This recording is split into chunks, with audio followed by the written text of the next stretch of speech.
जय हिंद दोस्तों। आईने में देखकर हर रोज अपने आप से कहना, आईने में देखकर हर रोज अपने आप से कहना कि ध्यान से सुन ले मेरे भाई, जो आज सपने में है कल वह हकीकत में होगा। जो आज सपने में है ना, कल वह हकीकत में होगा।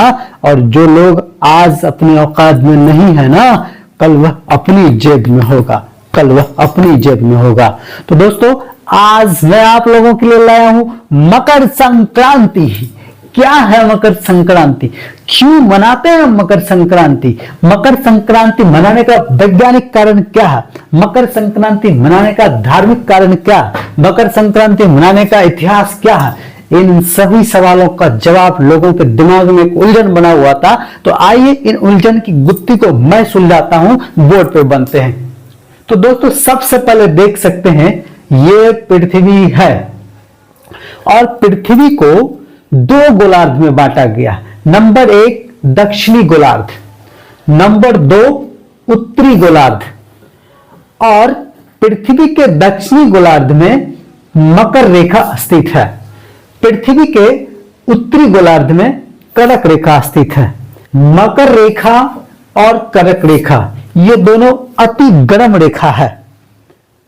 अब मकर रेखा के सामने सूरज टिका हुआ होता है और यह सूरज मकर रेखा से चलते हुए कर्क रेखा में पहुंचती है और सूर्य मकर रेखा से 21 दिसंबर को चलना प्रारंभ करती है और ये चलते चलते चलते चलते 21 जून को कर्क रेखा पे पहुंच जाती है।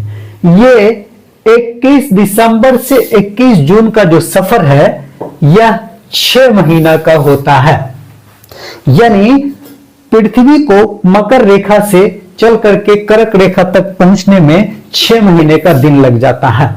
और यहां पर नोट करने वाली बात यह है कि सूरज पृथ्वी के दक्षिणी गोलार्ध में मकर रेखा पर स्थित है और इस मकर रेखा यानी दक्षिणी गोलार्ध यानी दक्षिण से होकर के उत्तर की तरफ चल रही है, उत्तरी गोलार्ध के कर्क रेखा पे पहुंचती है। यानी सूरज का दक्षिण से उत्तर जाना के कारण इसे उत्तरायण भी कहते हैं। यानी सूरज का मकर रेखा से कर्क रेखा में प्रवेश करने की क्रिया को ही मकर संक्रांति कहते हैं, जो कि 100% सही है।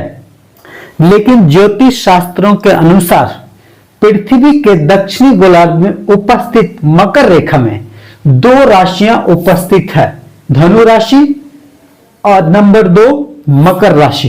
यानी कि सूरज मकर रेखा के धनु राशि से होते हुए मकर राशि में पहुंचती है, धनु राशि से मकर राशि में प्रवेश करती है, तब जाकर के क्या बनता? मकर संक्रांति। आ गया ना समझ में? बिल्कुल आएगा। और यह घटना 14 जनवरी को होता है। शायद इसीलिए हर वर्ष 14 जनवरी को मकर संक्रांति मनाया जाता है। उसके बाद धनु राशि सबसे ठंडा राशि कहा जाता है और मकर राशि गर्म राशि कही जाती है। अर्थात सूरज धनु राशि से जो चली ठंडा से गर्म की ओर चल गई। मतलब इस दिन से ठंडी घट गया, गर्मी बढ़ गया और छोटा दिन होता है धनु राशि पर, लेकिन ये भी कट के क्या हो गया? बड़ा दिन हो गया। इसी के उपलक्ष्य में आज से 1000 साल पहले लोग मकर संक्रांति मनाते आ रहे हैं। तो दोस्तों, ये था मकर संक्रांति मनाने का वैज्ञानिक कारण। अब हम चलते हैं मकर संक्रांति मनाने का धार्मिक कारण क्या। तो देख सकते हैं मकर संक्रांति का धार्मिक कारण क्या। दरअसल में मकर संक्रांति हिंदुओं का एक महत्वपूर्ण त्योहार है, जिसमें मकर का अर्थ होता है मकर राशि और संक्रांति का अर्थ होता है संक्रमण। आमतौर पे हम कह सकते हैं संक्रमण से बचने वाला पर्व भी मकर संक्रांति है। पॉइंट नंबर 3, मकर संक्रांति शका और ग्रेगोरियन कैलेंडर के अनुसार मनाया जाता है। पॉइंट नंबर 4, इस दिन मौसम परिवर्तन होता है, यानी मकर संक्रांति के दिन से मौसम में परिवर्तन होने लगता है। पॉइंट नंबर 5, मकर संक्रांति के दिन हम किस देवी और देवता की पूजा करते हैं? मकर संक्रांति के दिन भगवान विष्णु, देवी लक्ष्मी तथा सूर्य देव भगवान की पूजा की जाती है। और मकर संक्रांति के दिन भगवान विष्णु, देवी लक्ष्मी और सूर्य भगवान की पूजा आखिर क्यों करते हैं? तो इस पूजा करने का मुख्य उद्देश्य है अच्छे स्वास्थ्य की प्राप्ति, धन की प्राप्ति, समृद्धि की प्राप्ति एवं आशीर्वाद के लिए इन भगवानों की पूजा की जाती है। और पॉइंट नंबर 7, प्रतीक, यानी मकर संक्रांति किन चीजों का प्रतीक है? दरअसल में मकर रेखा में प्रवेश करने का प्रतीक है मकर संक्रांति, सर्दियों के अंत का प्रतीक है मकर संक्रांति और लंबे दिनों का प्रतीक है मकर संक्रांति। मतलब तब से दिन भी लंबा होने लगता है। और अगला पॉइंट है पतंग उड़ान। पतंग उड़ान क्या है? यानी भारत के अलग अलग राज्यों में बड़े ही चाव से लोग इस दिन पतंग रेस खेलते हैं, पतंग कटान खेलते हैं और पतंग उड़ाते हैं, तो काफी अच्छा लगता है। उसके बाद पॉइंट नंबर 9, गंगा स्नान, यानी मकर संक्रांति के दिन लोग अपने पापों के पश्चाताप से मोक्ष की ओर प्राप्ति के लिए गंगा स्नान करते हैं और इस दिन के गंगा स्नान को महायोग स्नान कहते हैं। तो अब चलते हैं मकर संक्रांति मनाने का इतिहास क्या है। दोस्तों, मकर संक्रांति की शुरुआत आज से 1000 वर्ष पूर्व हुई थी और आज से 1000 वर्ष पूर्व मकर संक्रांति 1 जनवरी को मनाया जाता था। हर 72 साल के बाद मकर संक्रांति एक दिन बढ़ जाता है। और ऐसा क्यों होता है? ऐसा इसलिए होता है, हर वर्ष 20 मिनट की वृद्धि होती है। जैसे अगर 2025 में मकर संक्रांति 8:55 में हुई है, तो अगले साल 2026 में मकर संक्रांति में 20 मिनट जोड़ दिया जाए, 8:55 में 20 मिनट बढ़ा करके होगा। यानी अब तक में मकर संक्रांति 1 जनवरी को कितने बार मनाया गया? तो अब तक में मकर संक्रांति 1900 से 1965 के बीच 25 बार मकर संक्रांति 1 ही जनवरी को मनाया गया। यानी अब तक 1 जनवरी को मकर संक्रांति 25 बार मनाया गया है और 2025 में हम 14 जनवरी को मकर संक्रांति मना रहे हैं। तो ये 14 जनवरी की शुरुआत कब से हुई है? दरअसल में 14 जनवरी की शुरुआत 1902 ईस्वी से हुई है और 14 जनवरी का अंत कब तक होगा? मतलब 14 जनवरी को मकर संक्रांति कब तक मनाया जाएगा? तो यह 2077 तक मनाया जाएगा। 2077 ईस्वी तक 14 जनवरी को ही मकर संक्रांति होगी। और आज से 5000 साल बाद क्या होगा? आज से 5000 साल बाद मकर संक्रांति फरवरी के अंतिम महीने में मनाया जाएगा।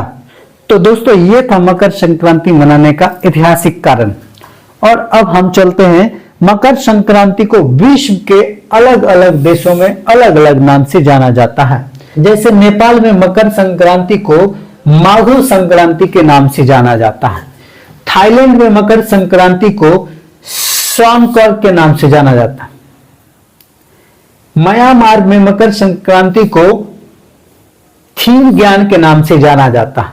श्रीलंका में मकर संक्रांति को उजवाहर थिरुनल के नाम से जाना जाता है और कंबोडिया में मकर संक्रांति को मोहा संक्रांत के नाम से जाना जाता है। दोस्तों, यहाँ पर एक बात और नोट करने की जरूरत है कि अलग अलग राजाओं के समय में और अलग अलग दौर में मकर संक्रांति को अलग अलग तारीख में मनाया जाता था। जैसे राजा हर्षवर्धन के समय में मकर संक्रांति 24 दिसंबर को मनाया जाता था। बादशाह अकबर के समय में मकर संक्रांति 10 जनवरी को मनाया जाता था और राजा शिवाजी के दौर में मकर संक्रांति 11 जनवरी को मनाया जाता था।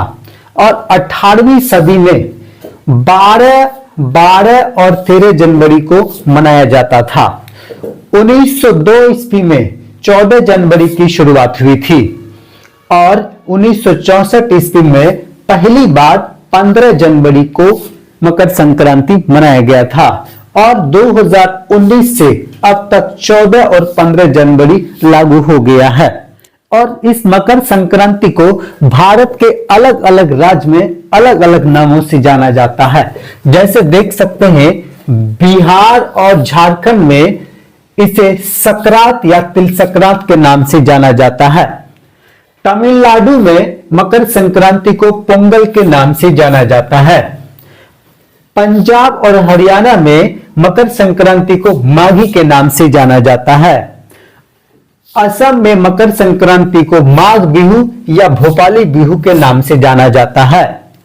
पश्चिम बंगाल में मकर संक्रांति को पोष पर्व के नाम से जाना जाता है। केरल में मकर संक्रांति को मकर विलक्कू के नाम से जाना जाता है। गुजरात और राजस्थान में मकर संक्रांति को उत्तरायण के नाम से जाना जाता है और आंध्र प्रदेश में मकर संक्रांति को पुद्दा पंडुगा के नाम से जाना जाता है। पुद्दा पंडुगा के नाम से जाना जाता है और मध्य प्रदेश तथा उत्तर भारत में इसे माघ मेला के नाम से जाना जाता है। तो दोस्तों, कैसा लगा मकर संक्रांति के बारे में जानकारी? मेरे नॉलेज के हिसाब से मकर संक्रांति के बारे में इतना ही फैक्ट था। अगर आपके दिमाग में किसी भी तरह का फैक्ट हो तो कमेंट में जरूर लिखना और सपोर्ट करना चाहते तो लोगों को ज्यादा से ज्यादा शेयर करना। जय हिंद, जय भारत।